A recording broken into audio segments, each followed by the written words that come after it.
खोटी फिर्याद दाखल करणे व त्या खोट्या फिर्यादीवरून पोलिसांनी तपास करण्यास भाग पाडणे हा दंडनीय अपराध आहे। नमस्कार, मी आपला वकील मित्र विशाल गावडे, कोर्ट कचेरी या यूट्यूब चॅनलवर आपले स्वागत आहे।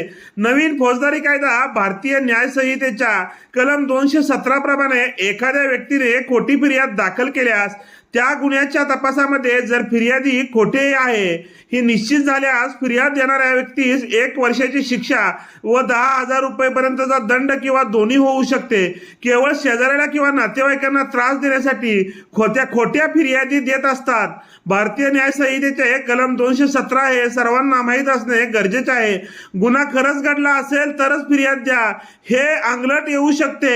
अशा प्रकारामध्ये पोलीस फिर्याद खोटी आहे असे म्हणून न्यायालयामध्ये बिसमरी रिपोर्ट पाठवतात व माननीय न्यायालय हे त्यावर कारवाई करू शकते। व्हिडिओ आवडल्यास व्हिडिओला शेअर करा। कोर्ट कचेरी या यूट्यूब चॅनलला